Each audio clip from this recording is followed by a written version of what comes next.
Let us state and prove Fermat's Little Theorem. Fermat's Little Theorem states, if p is a prime number and a is an integer relatively prime to p, then a to the power p minus 1 is divisible by p, or we can say in terms of congruences that a to the power p minus 1 is congruent to 1 mod p.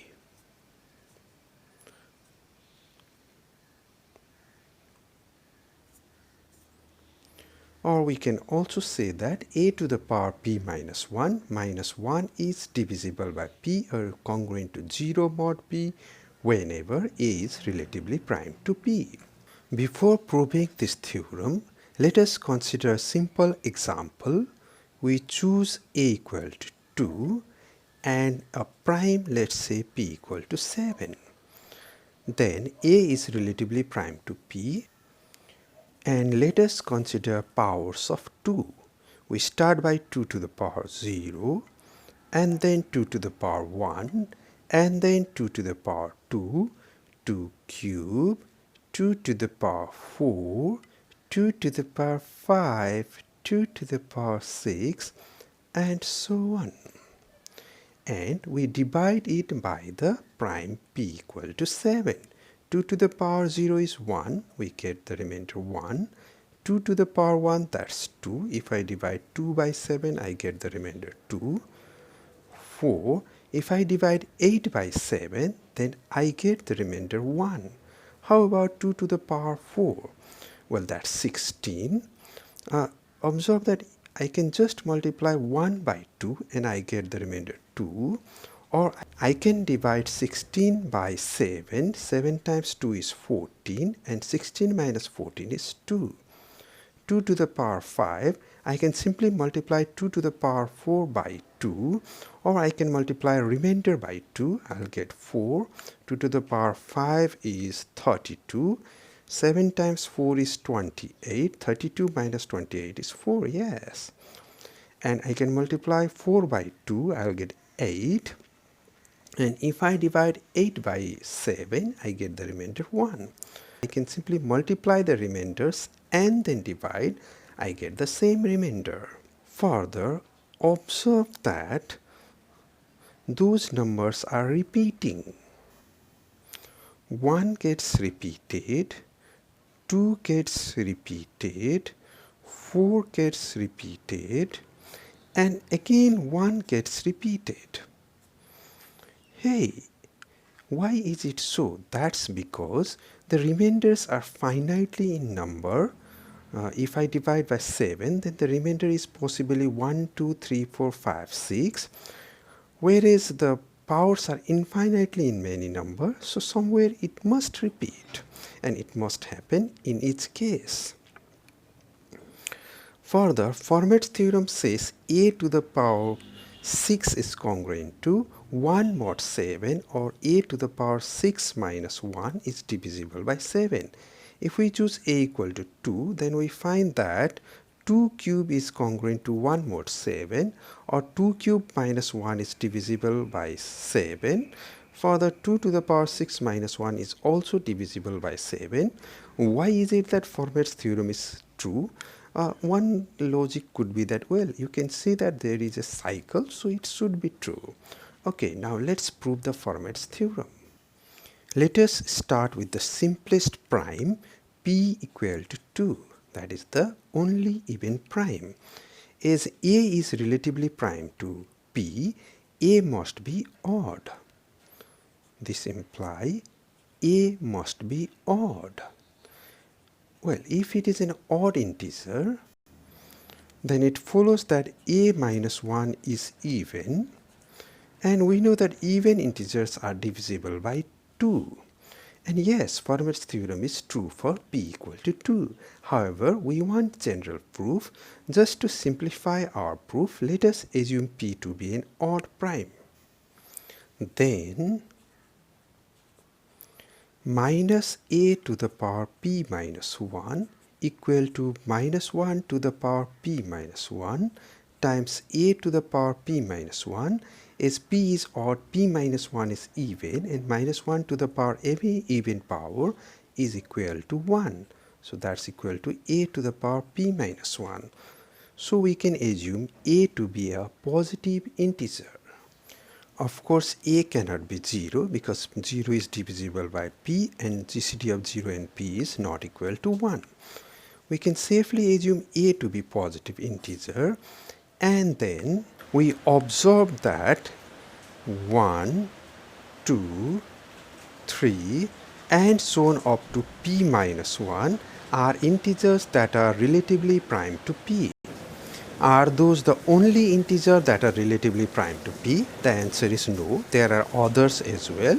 However, we need a to be relatively prime to p, and we see that 1, 2, 3 and so on p minus 1 are all integers relatively prime to p. What are the other integers that are relatively prime to p? And we observe that a times 1, a times 2, a times 3 and so on up to a times p minus 1 are all relatively prime to p. You may say why? If a times I is divisible by p, then p is a factor of a times I. However, if p is a factor of a times I, p cannot be factor of a because a is relatively prime to p, and p has to be factor of I, but 1, 2, 3 and so on up to p minus 1, they are all relatively prime to p, so they do not have any common factor with p, or p cannot be a factor of those numbers. So p cannot be factor of each of the number a times 1, a times 2, a times 3 and so on up to a times p minus 1. Okay, we got a set 1, 2, 3 up to p minus 1. These are all relatively prime to p, and also a times 1, a times 2, a times 3 and so on up to a times p minus 1. These are all relatively prime to p. Now a is a positive integer and p is also a positive integer, and we can divide a positive integer by another positive integer to get a remainder. Let r1, r2 and so on up to rp minus 1 be the remainders when a times 1, a times 2 and so on up to a times p minus 1 is divided by p. What can we say about those ri? Can it happen that any one of those is 0? No, because none of them are multiple of p. And can it happen that any one of them be equal to p? Again, no, remainders are lying between 0 and p minus 1. Then ri must be greater than or equal to 1, less than or equal to p minus 1. There are p minus 1 of them. And can it happen that ri is equal to rj? If ri happens to be rj for I not equal to j, then a times I and a times j leaves the same remainder when divided by the prime p. Of course, I comma j are greater than or equal to 1, less than or equal to p minus 1. If they leave the same remainder, then ai minus aj is a multiple of p. Is a multiple of p, or it is divisible by p. In terms of congruence, we can say that ai minus aj is congruent to 0. We can take a common and say that a times I minus j is a multiple of p. That is same as saying p being a prime, a times I minus j contains a prime factor p. However, is that possible? That is not possible because a is relatively prime to p, and thus p cannot be prime factor of a, and so it follows that I minus j is a multiple of p. I minus j is a multiple of p. However, I and j are greater than or equal to 1, less than or equal to p minus 1. I and j are greater than or equal to 1, less than or equal to p minus 1. So their difference, if it is a multiple of p, then I must at least differ by b. I minus j cannot be 0. If I minus j is a multiple of p, then it follows that I minus j must be equal to 0 or plus minus p or plus minus 2p plus minus 3p and so on. Is that possible? No, because I and j are lying between 1 and p minus 1. Their difference cannot be 0 because I and j are different. Their difference cannot be equal to plus minus p, which is a contradiction. Why did we get such a contradiction? We got such a contradiction because of our assumption that ai minus aj is a multiple of p, or ai and aj leaves the same remainder when divided by p. So ai and aj leaves the different remainder when divided by p, and thus ri is not equal to rj if I is not equal to j. How many ri's are there? R1, R2 and so on up to Rp minus 1 are all different,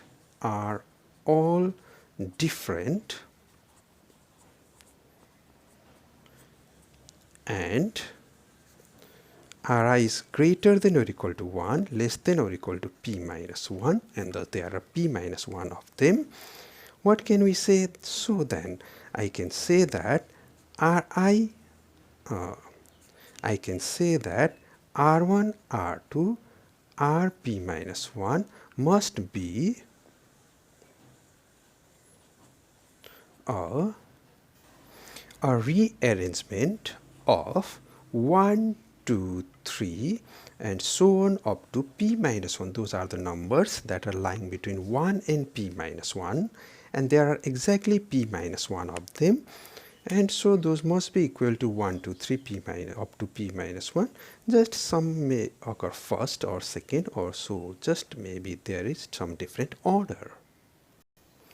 In that case, I can say that the product R1, R2, R3 and so on up to Rp minus 1 is exactly equal to the product 1, 2, 3 and so on up to p minus 1.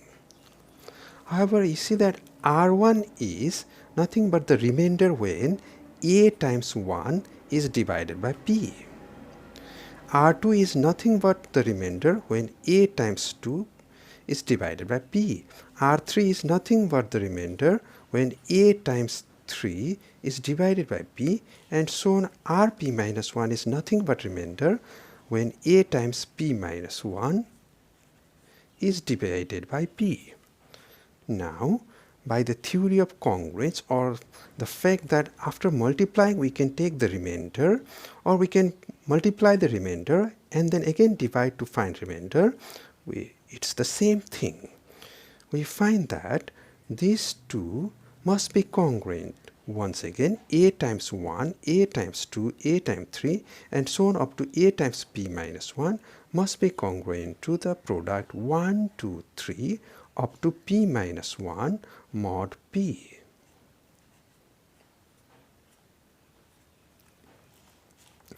Now, how many times does a occur? 1, 2, 3 and so on up to p minus 1. We can say a to the power p minus 1 to be multiplied with factorial p minus 1 is congruent to factorial p minus 1 modulo p.